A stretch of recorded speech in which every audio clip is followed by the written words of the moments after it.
I was married. I had the life people call perfect. A stable husband, a safe home, and the promise of forever.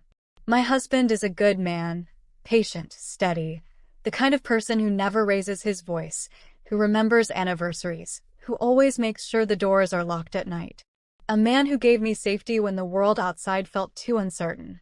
But sometimes safety feels like silence. And silence can feel like drowning. I didn't realize how lonely I was until I met Daniel. He wasn't just my professor. He was a mirror reflecting back the parts of me I thought I had lost. He noticed everything. The way my hand shook when I was nervous, the way my eyes lit up when I spoke about dreams I never admitted to my husband. Every word, every glance felt like oxygen. It started small. Conversations after class, laughter in empty hallways. His hand brushing mine when he passed me papers. I told myself it was innocent.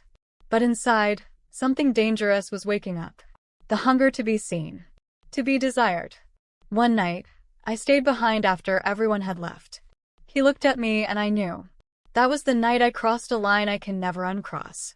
In his arms, I felt alive in a way I hadn't for years. Every kiss, every stolen moment burned with fire. But every time I went home to my husband, guilt wrapped around my chest like chains. I promised myself it was just once, that I would end it. But lies are never that simple.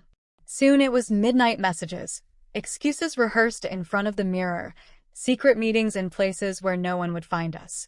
With Daniel, I was fire. With my husband, I was safe. And I lived torn in two, burning in one world and drowning in the other. The weight of my lies grew heavier each day.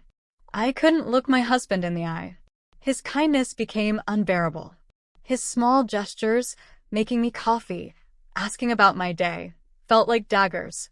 I was betraying a man who had never betrayed me. And then he found the messages. He didn't scream. He didn't throw anything. He simply handed me my phone, open on the screen, and looked at me. No words. Just eyes full of a pain so silent it shattered me more than any anger ever could. In that moment, I realized what I had truly lost, not just his trust, but the version of myself I used to be before the lies. I wanted to explain, to tell him it wasn't about love, it was about needing to feel alive. But how do you explain to the person you vowed your life to that their love wasn't enough to fill the emptiness inside you? In the end, I lost them both. My husband's trust, Daniel's thrill, and myself. Because when you live between two loves, you don't belong to either. You become nothing. If I could go back, I wouldn't choose one man over the other. I would choose myself. I would choose honesty before desire, truth before thrill. Because love without honesty isn't love at all. It's just a beautiful lie. So if you ever find yourself standing between two loves, ask yourself this. Are you chasing passion, or are you running from yourself? Because I learned the hardest way possible. When you love two men, you don't just risk losing them. You risk losing you.